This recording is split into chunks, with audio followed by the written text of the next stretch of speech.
Bonjour à tous et bienvenue dans ce Morning Bull Live. Nous sommes le 20 mars 2024. Alors, je vais tout de suite vous prévenir, aujourd'hui, c'est une date un peu spéciale. Il y a la Fed qui est dans son deuxième jour de meeting. Et ce soir, ils vont faire leur conférence de presse. Si vous n'êtes pas au courant de ça, c'est que vous étiez sur une île déserte depuis à peu près 2 mois.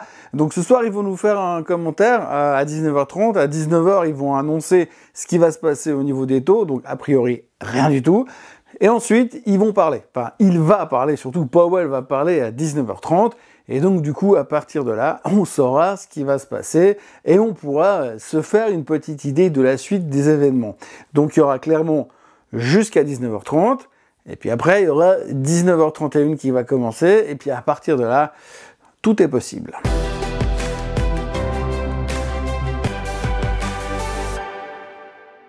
Donc, nous y voilà, nous sommes arrivés à ce fameux meeting de la Fed que l'on attend depuis des semaines maintenant, un meeting qui devrait nous donner des idées et des perspectives pour la suite.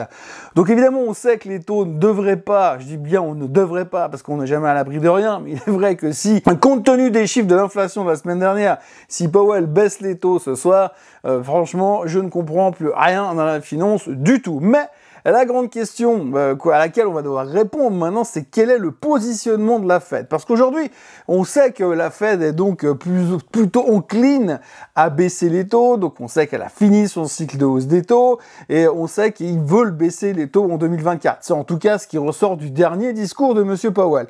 Sauf que le dernier discours de M. Powell, il date d'il y a 2 semaines. Et il y a 2 semaines, on nous a dit que normalement tout se passerait bien et que les taux pouvaient et devaient baisser en 2024. Sauf que depuis 2 semaines, il y a eu beaucoup de chiffres qui sont sortis et ces chiffres ont quelque peu remis en question les paroles de M. Powell. Donc la grande question à laquelle on va devoir répondre ce soir, c'est est-ce qu'il est toujours positionné comme il était positionné il y a 15 jours? Si c'est toujours le cas, il va nous dire oui, non mais ça se passe bien, c'est juste des petites variations saisonnières sur l'inflation et tout va bien se régler le mois prochain. À ce moment-là, le marché pourra continuer sa hausse verticale dans laquelle nous sommes depuis des semaines et ça va bien se passer. Le seul problème, c'est que si à tout hasard, Monsieur Powell arrive en disant « Ouh là là là là là là là là, j'ai une de ces gueules de bois et je sais vraiment plus quoi penser de ces taux d'intérêt. Et puis l'inflation, elle veut pas baisser comme j'aimerais qu'elle baisse. » À ce moment-là, ça risque d'être un tout petit peu plus tendu. Alors forcément, vous me direz, il y a peut-être un juste milieu. Bah voilà, donc en gros, ce qu'on va regarder ce soir et attendre impatiemment, c'est comment est-ce qu'il se positionne et puis quelle est sa vision. Est-ce que sa vision a changé par rapport à il y a 15 jours et est-ce que cette nouvelle vision, si elle a changé, en tout cas elle devrait avoir changé vu la gueule des chiffres de la semaine dernière, eh bien à ce moment-là, on pourra essayer de dessiner un plan de marche, savoir si on va vraiment baisser les taux en juin ou s'il faut commencer à se préparer pour une baisse des taux en septembre ou alors peut-être juste une petite baisse des taux avant Noël, ce qui serait déjà pas mal, mais bien en dessous des attentes qu'on avait le 1er janvier. Mis à part ça, il s'est passé d'autres choses dans les marchés financiers. Alors, pas des tonnes, hein. Il faut bien noter que les marchés sont plutôt en mode immobilisme.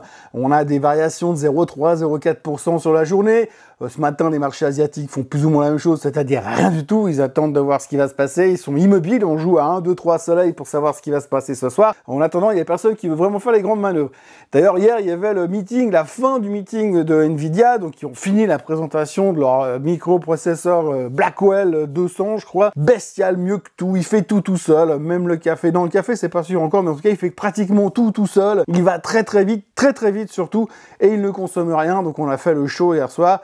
Il y avait le vendeur qui était sur scène, enfin le CEO de Nvidia qui était sur scène, qui a expliqué comment c'était génial et comment ça va être formidable dans le futur, avec toute cette connaissance des synonymes du mot extraordinaire que Monsieur Huang possède. Et donc il y a vraiment eu un comportement à l'intérieur de la salle qui était proche d'un concert de rock, hein, donc c'est vraiment du niveau rockstar en ce moment. Les CEO de boîtes technologiques sont des rockstars, un peu comme Steve Jobs l'était à l'époque. Donc carton plein, les gens étaient hyper contents de ce qui s'est passé là-bas.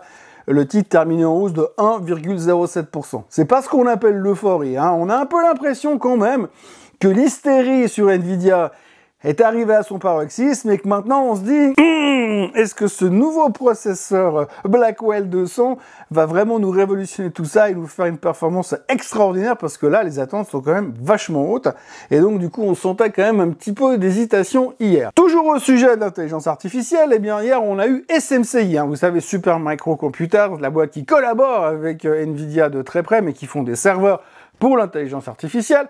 Super Micro Computer qui a une performance de 1000% sur une année. Eh bien hier ils ont décidé de vendre 2 millions de leurs propres titres afin de financer la suite de l'expansion.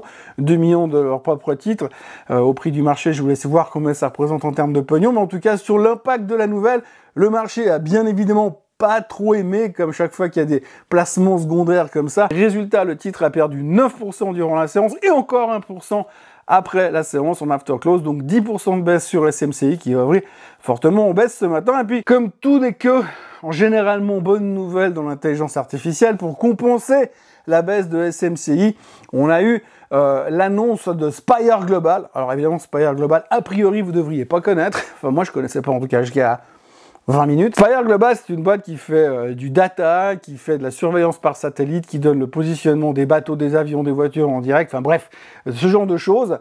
Et eux, ils ont signé une collaboration avec Nvidia. On va pas parler d'argent, mais ils ont signé une collaboration avec Nvidia, comme pour les baskets. Quand les rappeurs, ils signent avec Nike pour faire des baskets, et bien eux, ils ont fait une collab aussi dans la thématique de l'intelligence artificielle pour fournir des prévisions météorologiques liées à l'intelligence artificielle. D'accord, on espère juste que les prévisions météorologiques sont beaucoup plus efficaces que celles qu'on a avec l'intelligence humaine, parce que pour l'instant c'est quand même un peu du 50-50, c'est méchant. 50-50, c'est les performances, c'est les recommandations des analystes financiers. Par contre, la météo, c'est quand même du 70-80% de réussite. Il y a encore des progrès à faire, bien sûr. Néanmoins, Spire Global, hier, a explosé de 30%. À surveiller, parce que ça fait partie de ces titres qui montent simplement parce qu'on leur a mis un .com à la fin. Non, pas un .com, un IA à la fin. Et dès qu'il y a une nouvelle là-dessus, ça fait exploser les titres. Comme, on peut dire ça, comme en l'an 2000. Même si je sais bien que l'an 2000 et aujourd'hui, c'est pas pareil. Mais comme en l'an 2000 quand même. Et puis autrement, on retiendra aussi Monsieur Musk, qui a donné une interview hier. Grosso modo, l'interview était assez intéressante. Alors, je l'ai pas regardé en entier, mais il y a 2-3 phrases qui ressortent. Alors bon, déjà, le fait que officiellement il ne touche plus à la drogue. Par contre, il a quand même expliqué qu'il prenait de la kétamine régulièrement. Alors, est-ce que c'est une drogue? Est-ce que c'est pas une drogue? Est-ce que c'est une addiction? Est-ce que c'est pas une addiction? On n'en sait rien, mais comme c'est sur ordonnance, a priori, ça se passe bien. À côté de ça, il a annoncé qu'il y aurait bientôt un Roadster qui va sortir chez Tesla, un Roadster qui serait basé sur la technologie de SpaceX. Alors on espère que c'est sur la partie de la technologie de SpaceX qui fonctionne, mais en tous les cas, il a annoncé que ce Roadster devrait pouvoir faire de 0 à 100 km/h en moins d'une seconde. Je me réjouis de voir ce que ça va donner sur la route en vrai. Et puis, il a dit qu'il était très serein par rapport à la baisse du titre, que de toute façon, les actions allaient en haut, en bas, et puis que l'important, c'était de voir combien de voitures ils ont vendues. Il a dit que ça cartonnait au niveau de leur SUV, de leur monstrueux SUV. Bref, il était plutôt optimiste. Et ce qui est assez intéressant de voir, c'est que finalement, à l'intérieur de ses mots, à l'intérieur de son interview, il a donné le même type d'interview qu'il donne depuis des années, donc ce genre d'interview qui d'habitude fait bouger le titre dans tous les sens, souvent à la hausse, avec une espèce de hype à la mode Tesla. Et hier soir dans cette interview, on avait l'impression que la flamme n'était plus là et que ça faisait un peu vieillissant et que finalement il n'y avait pas un monstre enthousiaste. D'ailleurs, le titre terminait légèrement en baisse, alors pas forcément à cause de l'interview, mais on a l'impression que Elon Musk arrive à un niveau où il arrive moins bien à se renouveler et moins bien à générer la hype autour de Tesla. Ceci expliquant peut-être cela. Et puis alors, la grosse nouvelle de hier soir et de cette nuit et de ce matin, c'est Kering. Kering qui a annoncé, qui a fait un profit warning, n'ayons pas peur des mots, donc ils ont annoncé qu'ils voyaient une baisse de leur chiffre d'affaires de l'ordre de 10% sur le trimestre en cours. Catastrophe annoncée chez Gucci. Gucci qui voit une baisse de 20% de son chiffre d'affaires, ça ne vend plus. Alors on sait que ça fait longtemps que Gucci a de la peine à se relancer, c'est un peu la marque phare de Kering.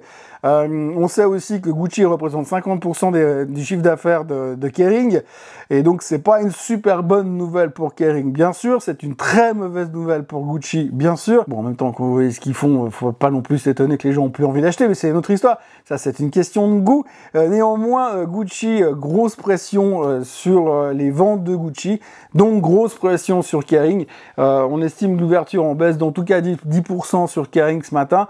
Ça devrait bien évidemment contaminer le luxe en général, parce que même si ça ralentit chez Gucci, je pense que c'est pas uniquement chez Gucci que ça vend plus. Il risque aussi d'y avoir 2-3 conséquences ailleurs.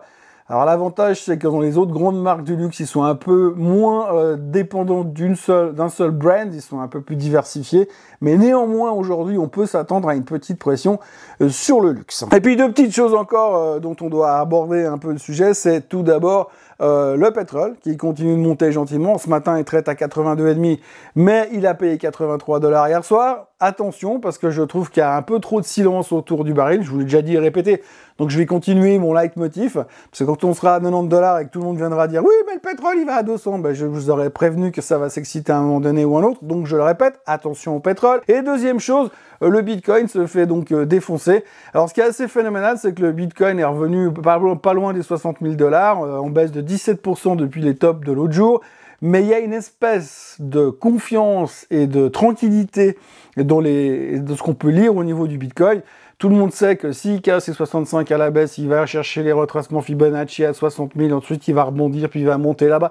Enfin, tout est assez simple, ça bouge beaucoup, mais l'avantage, c'est qu'on a l'impression qu'il y a comme une espèce de plan de marche qui est déjà écrit, puis comme à la fin, on sait tous que ça va au moins à 100 000 à Noël, a priori, ça ne génère pas plus de stress que ça.